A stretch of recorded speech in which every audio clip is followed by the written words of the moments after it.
In this video, I explain the equimarginal principle. It's a principle that helps us determine a person's actions and how someone can take these actions optimally.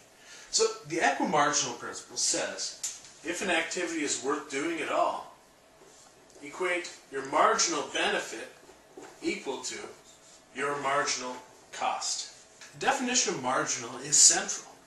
The idea of marginal is that if I want to know the marginal benefit of something, I just look at the benefit that accrued to doing one last unit of that activity. If I want to look at the marginal cost, I just look at the cost of doing one more unit of that activity. So the idea of marginal is, as I increment up by one, what's going to happen to my objective? My objective on this side would be benefit.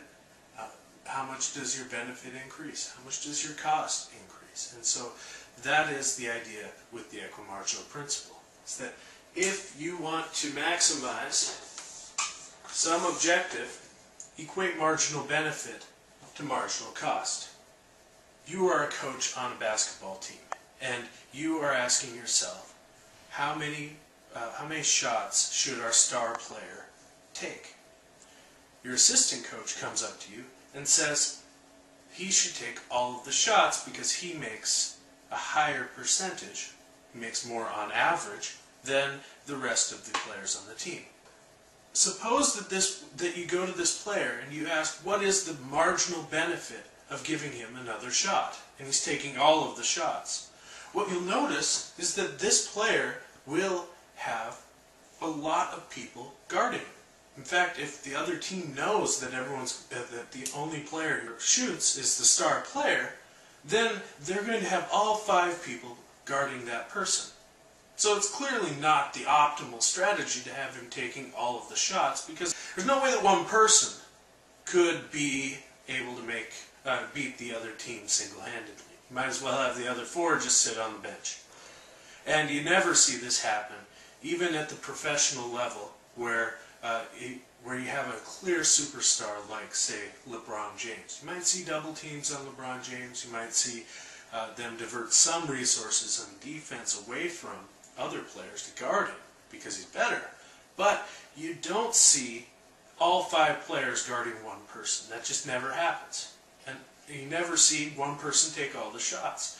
And the reason you never see one person take all the shots, even though you have a clearly defined superstar on the team, is that there is a marginal benefit to taking another shot, and there is a marginal cost. As you start giving him more shots initially, he might have a high marginal benefit.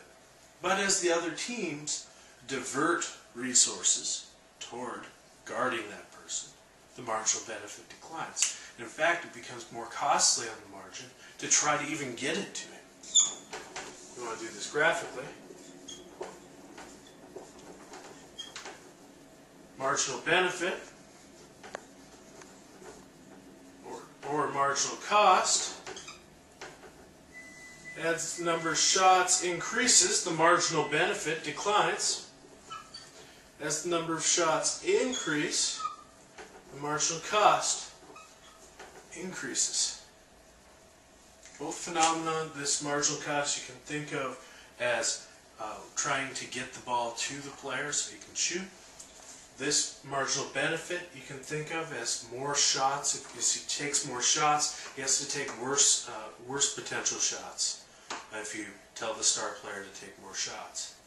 But now notice that if we go from this amount here, or this number of shots, to this number of shots, the benefit of getting it to the star player is that much, but the cost is that much. In other words, the team lost that number of points. It made that many fewer shots. And so that's an important consideration. And the equimarginal principle says, don't go past this point where that last unit starts costing you more than it benefits you. That's why when an activity is worth pursuing at all, then we might as well go to the point where marginal benefit equals marginal cost. This is a very general phenomenon. It works well in basketball, It works just as well to analyze government spending programs. Does the last dollar provide more benefit than it costs in terms of social benefit? You can analyze problems that way.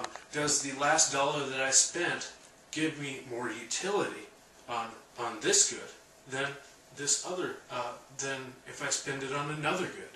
And so we're equating marginal benefit and marginal cost all the time when we think about optimization problems in economics.